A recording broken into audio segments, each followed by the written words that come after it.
오늘 본문 말씀은 우리 인간의 구원에 정말로 중요한 사건이 기록된 말씀입니다. 그 배경이 다음과 같습니다. 사탄은요, 이 에덴 동산에서 아담과 하와를 타락시키고 그들을 그 동산에서 쫓겨나는 신세가 되게 해서 자신의 계획이 성공했다, 이렇게 생각하고 있었습니다. 그런데요, 하나님이 이 사단에게, 뱀이죠, 여인의 후손이 뱀의 머리를 상하게 할 것이다 라는 예언의 말씀을 하셨는데 그게 마음에 걸리는 거예요. 사단은 하나님께서 무엇을 예언하는지는 잘 몰랐지만 자신을 심판하시겠다는 이야기로 들려서 불쾌했습니다.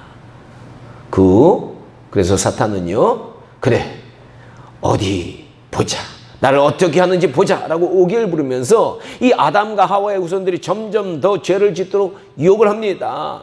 결국 아담과 하와의 후손들이 다 타락을 하는 거예요. 처음에는 좀 하나님을 믿는 사람들이 있는가 했더니 나중에는 모든 인류가 타락을 하게 됩니다. 이로 인해서 땅에 사는 모든 인간들은 홍수로 심판을 받아 전멸하게 됩니다.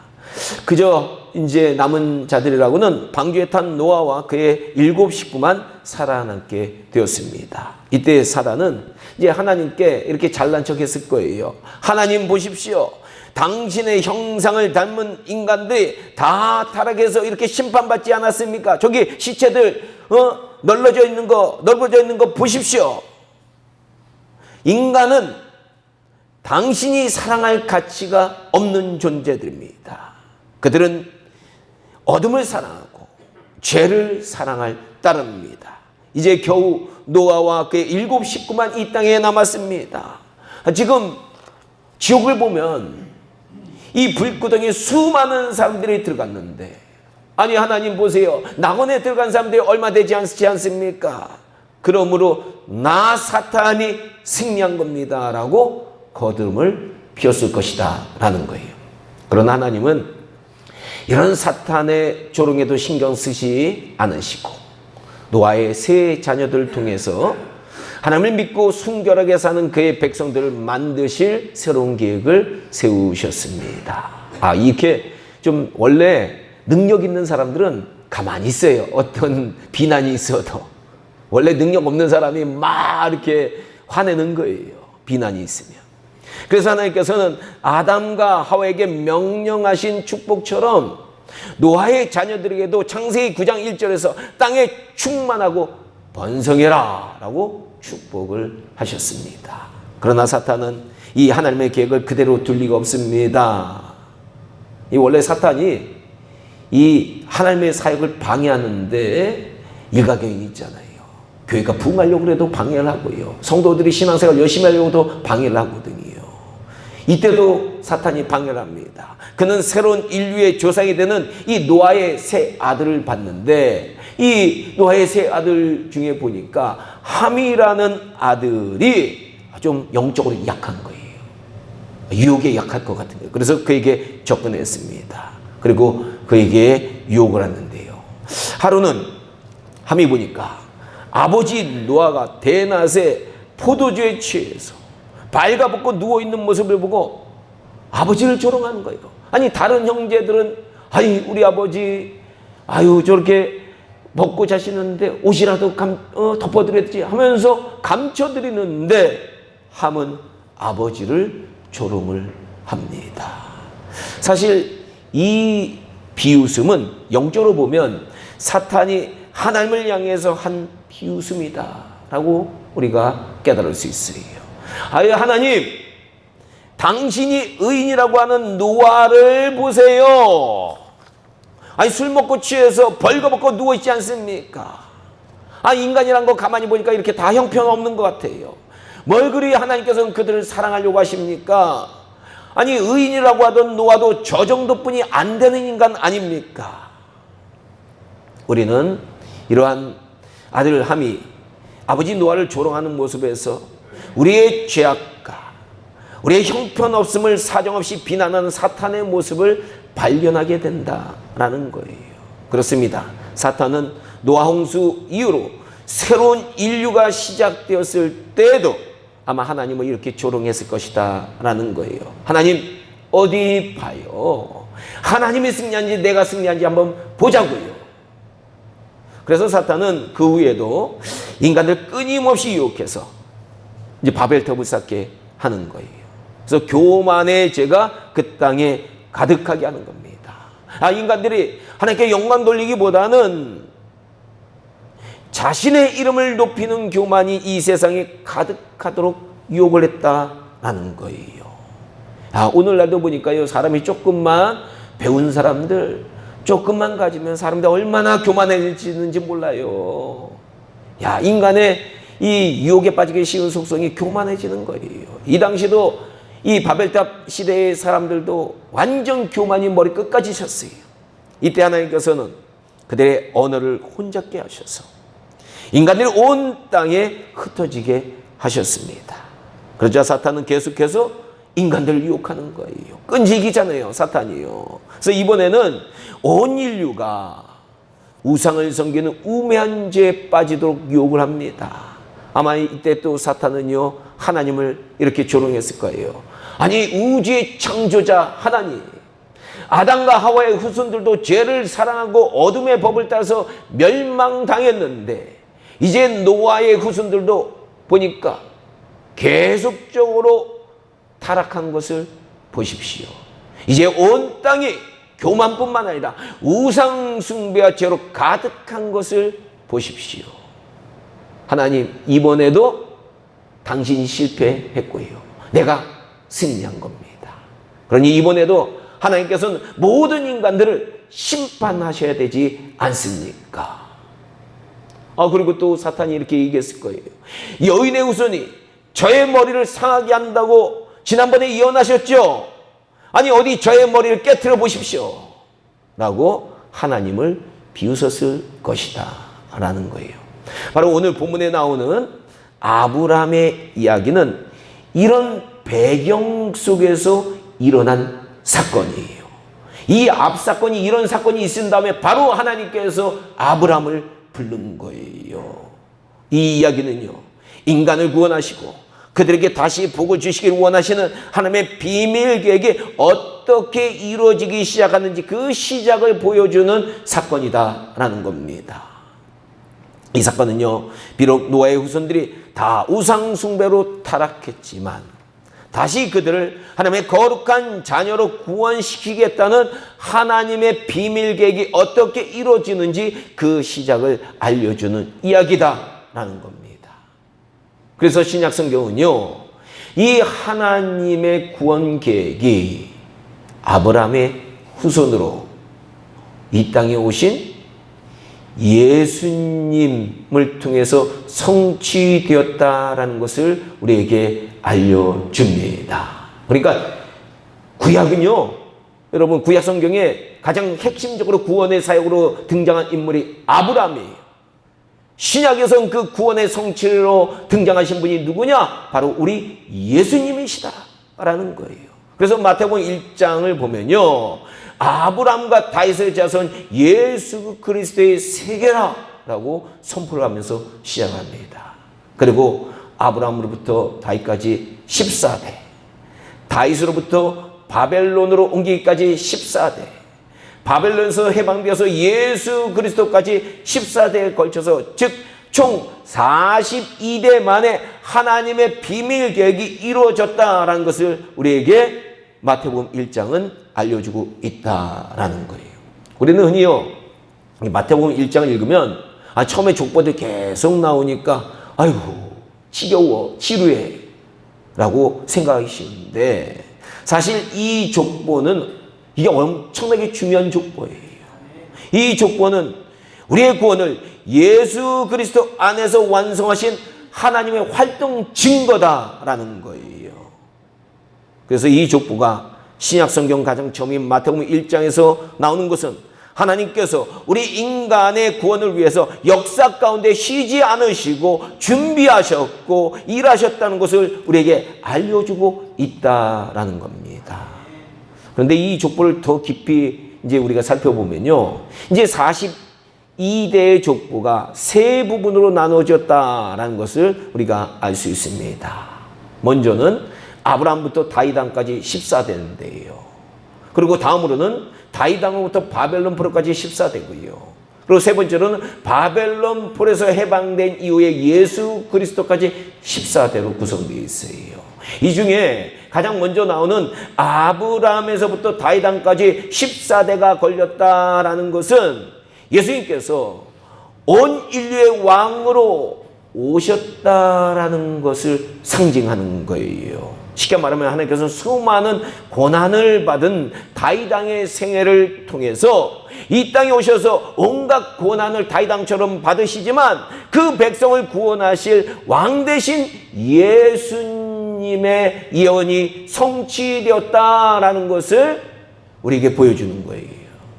그는 아브라함의 후손으로 오셨지만 또 다윗왕의 후손으로 오신 인류의 왕이시다라는 것을 우리에게 상징적으로 보여주는 것이 첫 번째 14대예요. 그리고 다윗 왕으로부터 바벨론의 포로로 끌려가기까지 또 14대가 걸렸다는 것은 우상을 섬기고 온갖 죄를 지어서 노예로 바벨론에 끌려간 이스라엘 백성들의 모습이 아니 다윗 왕 이후로부터요, 이스라엘 백성들은 왕정이 계속되는데 그때마다 계속 우상을 섬겼어요. 계속적으로 타락했어요. 그런데 결국은 그 죄 때문에 바벨론 포로로 노예로 끌려가잖아요. 이 이스라엘 백성들의 모습이 무엇과 똑같냐? 죄로 인해서 사탄의 노예로 사망 가운데 끌려간 우리 인간들의 상태를 보여주는 것이다 라는 겁니다. 이게 바로 둘째 14대예요. 그러나 이제 나머지 14대, 바벨론으로부터 해방된 후 그리스도까지 14대가 걸렸다는 것은 죄로 이제 사탄의 노예 상태에 있는 우리 인간들 구원하시기 위해서 예수님께서는 구원자로 이 땅에 오셔서 우리 인간들을 구원하셨다는 것을 알려주는 기간이다라는 겁니다. 우리를 죄의 노예 상태에서 해방시켜 주었다는 것을 상징하는 기간이 바로 마지막 14대 기간이에요. 그러므로 우리는 이 예수님의 족보를 보면서 하나님이 얼마나 치밀하고 조직적으로 우리 인간들의 구원을 계획하셨는지 알아야 되는 거예요. 우리가 이제 성경에 눈이 띄게 되면요, 성경 곳곳에서는 이런 하나님의 비밀스러운 계획이 숨겨져 있다는 것을 발견하게 됩니다. 영적 보화를 우리가 발견하게 돼요. 영적 눈이 띄인 사람은요. 그러나 우리의 영적 눈이 감겨 있으면 성경을 보아도 그게 무슨 뜻인지 알 수가 없는 거예요. 성경은요, 사탄에게 죄값으로 끌려간 우리 인간들을 구원하고자 하는 하나님의 그 구원의 비밀 계획이 기록되어 있는 비밀 문서와 같다라는 겁니다. 그래서 이 하나님의 비밀 계획이 예수님이 이 땅에 오신 후에 기록된 마태, 마가, 누가, 요한복음에서 예수님을 통해서 확실히 성취되었음을 온 인류에게 알려주고 있는 것입니다. 그러나 사탄, 마귀, 귀신들은요, 이 비밀 계획을 처음에는 잘 깨닫지 못했어요. 사실 이 비밀 계획을 담고 있는 구약 성경을 사탄은 분명히 잘 알았어요. 하나님께서 계시를 이 아브라함 이후부터 계속적으로 계시를 내릴 때마다 그들은 그것에 주목하고 있었거든요. 그러나 사탄은 성경을 읽었어도 예수님이 어떤 모습으로 오실지 혼돈되어서 그만 예수님을 십자가에 못 박아 버리고 말았다라는 거예요. 사탄이 오판을 한 거예요. 사탄의 오판으로 예수님은 죽였지만 하나님께서는 구약 성경에서 예수님에 대해서 예언하신 말씀들을 사탄의 손을 통해서 완성하셨고요, 예수님을 부활시키셔서 인류를 구원시키셨다라는 겁니다. 사탄도 아마요, 이 예수님을 십자가에 죽게 한 후에 메시아가 인간의 죄를 위해서 어린 양처럼 죽을 것이라는 성경의 예언을 그때야 깨닫고 자기가 예수님의 십자가에 못 박히게 한 후에야 깨닫는 거예요. 엄청나게 후회했을 겁니다. 아니, 내 손으로 성경의 예언을 성취시키다니 내가 하나님께 패배했구나. 라고 통탄했을 것이다 라는 거예요. 그런데 우리는 여기서만 이제 멈추면 안 됩니다. 구약 성경이 이 땅에 초림으로 오실 예수님을 예언했다면 신약 성경은 십자가에 죽으시고 부활하시고 승천하신 예수님이 다시 오신다는 비밀을 우리에게 알려주고 있다는 사실을 우리가 명심해야 합니다. 신약 성경은 예수님이 언제 다시 오실지, 언제 사탄이 저 영원한 불못에 던져질지, 우리 구원받은 자들에게 하나님께서 무엇을 준비하고 계신지 비밀스럽게 우리에게 알려주고 있다라는 거예요. 사실 사탄도요, 이 계획을 알려주고 있는 신약 성경을 계속 분석하고 있어요. 우리 인간들도, 우리 목회자를 비롯해서 많은 신학자들이 이 하나님의 계획에 대해서 신약 성경을 통해 한 하나님의 계획에 대해서 우리가 계속적으로 연구하고 있단 말이에요. 근데 사탄도 연구하고 있어요. 그래서 그는 자신의 운명이 영원한 불못에 던져질 것이라는 사실을 성경을 통해서 잘 알고 있습니다. 그러나 언제 이런 일이 일어날지 그는 정확히 몰라요. 그래서 사탄과 그를 따르는 귀신들은 앞으로 자신들이 겪어야 하는 운명에 대해서 지금 초조해하고 불안해하면서 보고 있는 거예요. 여러분, 이게 감옥에 앞으로 갇힐 것이라는 것을 알고 있는 죄인은 그 순간이 다가오는 것이 얼마나 두렵고 떨리는지 몰라요. 그런 상황이에요, 사탄이요. 하지만 우리 믿는 자들에게는 이때의 징조를, 이 예수님께서 오실 때 그 징조를 성경을 통해서 알려주심으로 우리를 위해서 하나님께서 예비하신 부활의 때와 영원한 하나님의 나라를 소망으로 바라보게 하신다라는 겁니다. 오늘 본문의 말씀은 이 대장정의 시작이 어떻게 시작되었는지 알려주는 거예요. 이 마지막에 새하늘과 새 땅에 들어가는 그 마지막 대장정, 그 모든 역사를 이루시는 그 모든 역사가 어디서부터 시작되는지를 보여주는 것이 오늘 본문의 말씀이에요. 오늘 본문 말씀을 보면요, 하나님께서는 아브라함에게 찾아오셔서 그의 아버지와 그의 친척들이 살고 있는 고향을 떠나라고 아브라함에게 말씀하십니다. 그러면서 하시는 말씀이 너로 큰 민족을 이루겠고 너에게 복을 주어 너의 이름을 창대케 하고 복의 근원이 되고 땅의 모든 족속들이 너를 인하여 복을 얻으리라, 이렇게 예언을 하시는 겁니다. 이 말씀을 하나님께서 하실 때 아브라함은요, 이제 사실 자신을 통해 인류의 구원자이시며 인류의 복의 근원이 되시는 예수님이 태어날 것을 정확히는 몰랐을 거예요. 단지 아브라함이 하나님을 너무 신뢰하고 믿었기에 이 약속을 어렴풋이 믿고 하나님의 말씀대로 고향을 떠나서 정처 없이 타향살이를 했다라는 거예요. 오늘 본문 앞에 나오는 창세기 11장의 말씀을 자세히 우리가 이제 읽어보면요, 아브라함은 남자 형제 둘이 있었는데요, 그 중에 하나가 하란인데 이 하란이요, 아버지 데라보다 먼저 세상을 떠나게 됩니다. 요 사이로 얘기하면 부모보다 먼저 떠나간 불효 자식이에요. 그러나 아브라함의 아버지 데라는요, 그의 아들 하란이 죽자 이 슬픔이 너무나도 컸는지 그대의 고향인 갈대아 우르 지역을 떠나게 됩니다. 사실 이 갈대아 우르 지역이요, 이제 그 신학자들이 연구를 해보면 우상이 가득한 지역이었어요.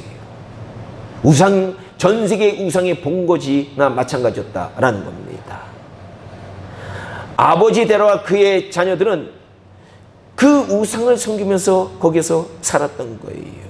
그래서 하나님은 이 하란의 죽음을 통해 아브라함이 우상 숭배 중심지 갈대아 우르 지역에서 떠나게 하셨다라는 거예요.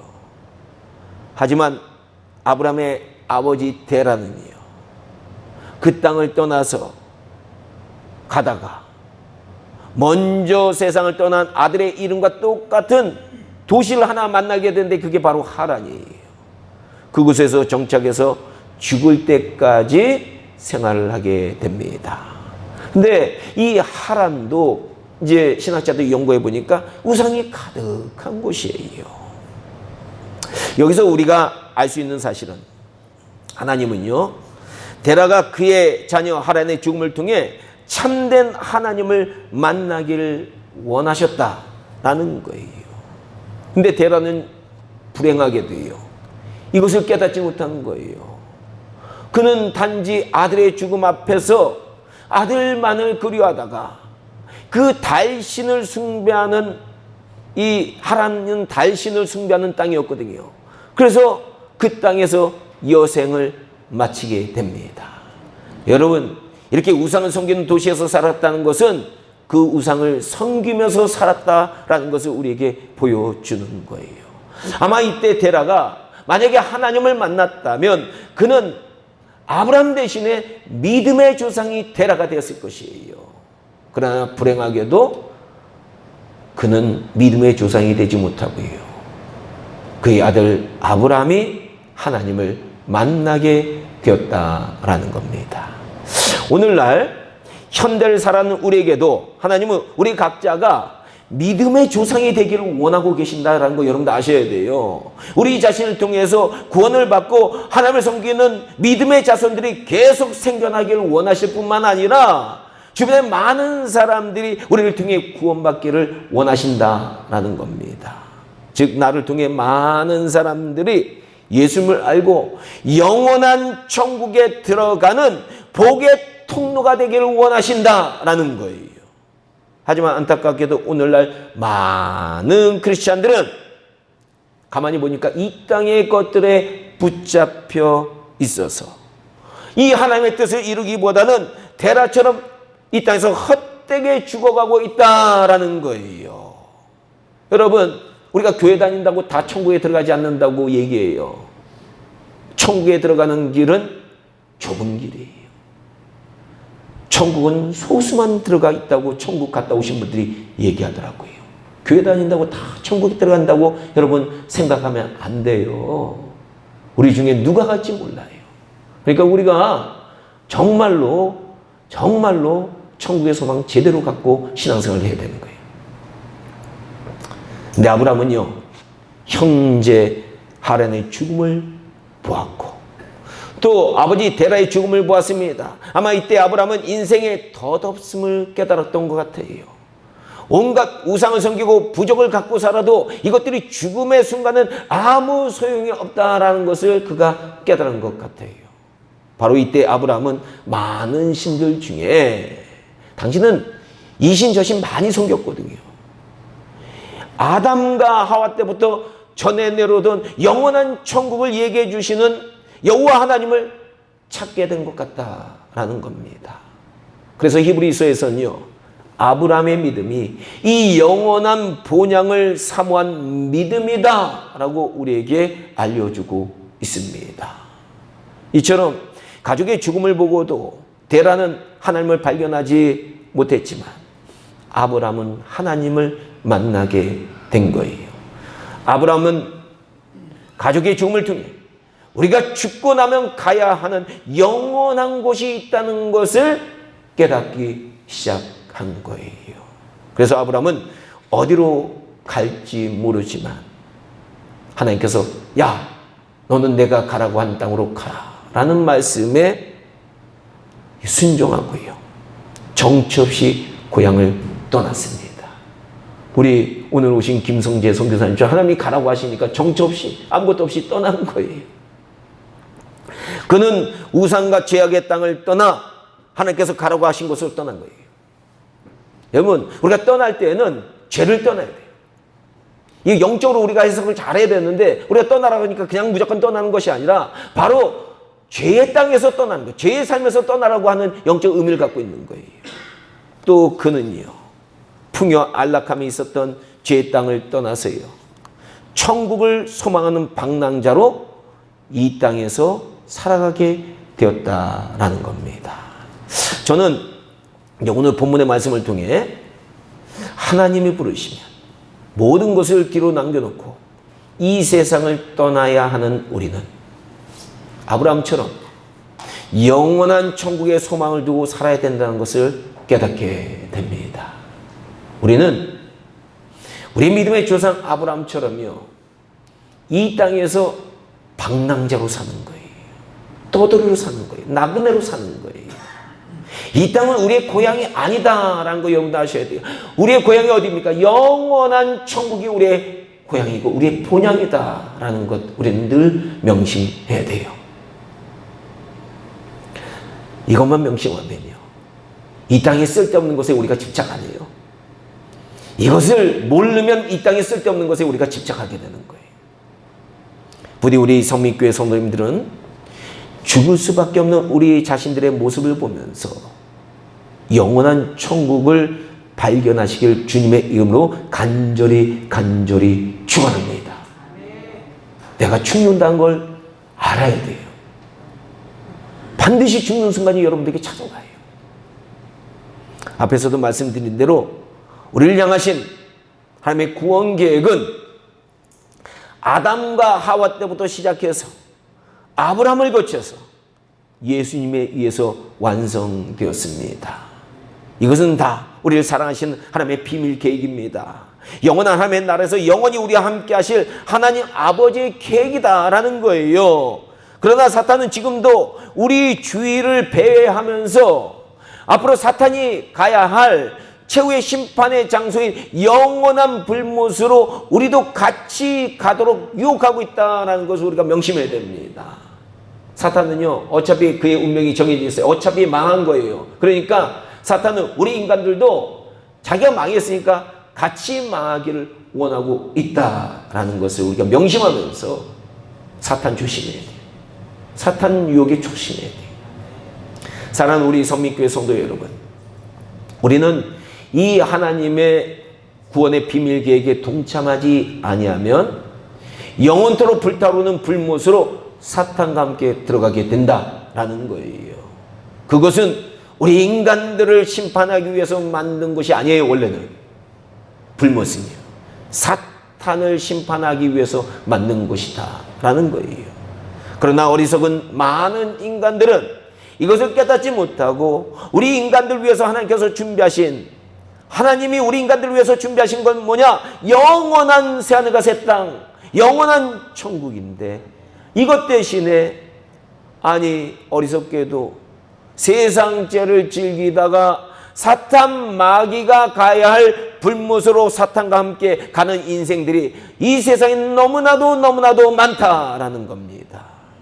부디 우리 사랑하는 성민교회 성도님들은 한 명도 빠짐없이 하나님께서 아담과 하와 때부터 예언해 오셨고 아브라함의 후손으로 이 땅에 오셔서 영원한 복의 근원이 되신 예수님을 잘 믿고 그분의 말씀대로 살아서 모두 천국에 꼭 들어가는 복된 인생이 되시기를 주님의 이름으로 간절히 축원합니다. 우리 성민교회 성도님들은요, 제가 평소 때 이것을 강조해서 말씀했기 때문에 절대로 하나님 앞에서 너는 영원한 불못으로 가라라는 이러한 명령을 받는 분 한 분도 없으리라고 믿습니다. 천국은 우리의 의로 가는 게 아니에요. 믿음을 잘 지켜야 돼요. 하나님의 은혜로 내가 그 나라에 들어갈 수 있도록 주님 저를 기억해 주세요. 주님 앞에 겸손한 모습으로 우리가 신앙생활을 해나가야 될 줄로 믿습니다. 우리는 이 땅에서 이 기회를 잃으면 영원히 후회해요. 이건 한 번뿐이 없는 기회예요. 한 번뿐이 없어요. 꼭 부디 정말로 진심으로 간절히 우리 성민교회 성도들 모두가 영원한 천국에 들어갈 기회를 놓치지 않아서 아담 때부터 준비해온 하나님의 이 구원 계획이 헛되지 않게 하시기를 주님의 이름으로 간절히 축원합니다.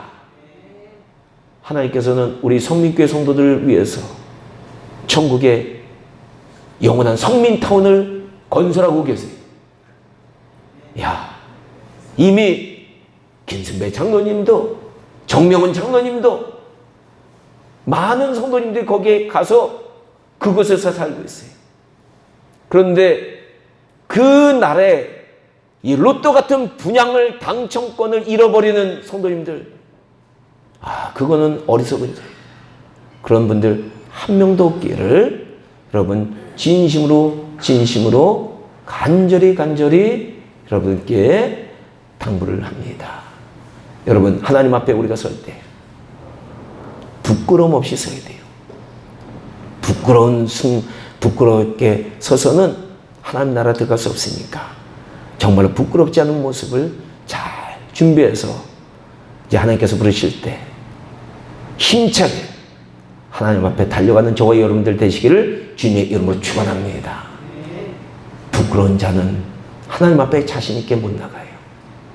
그러나 부끄럽지 않은 자는 주님이 오라고 하시면 주님, 제가 이때를 기다렸습니다 라고 담대히 나갈 수 있는 우리들 다 될 줄로 믿습니다. 기도하겠습니다.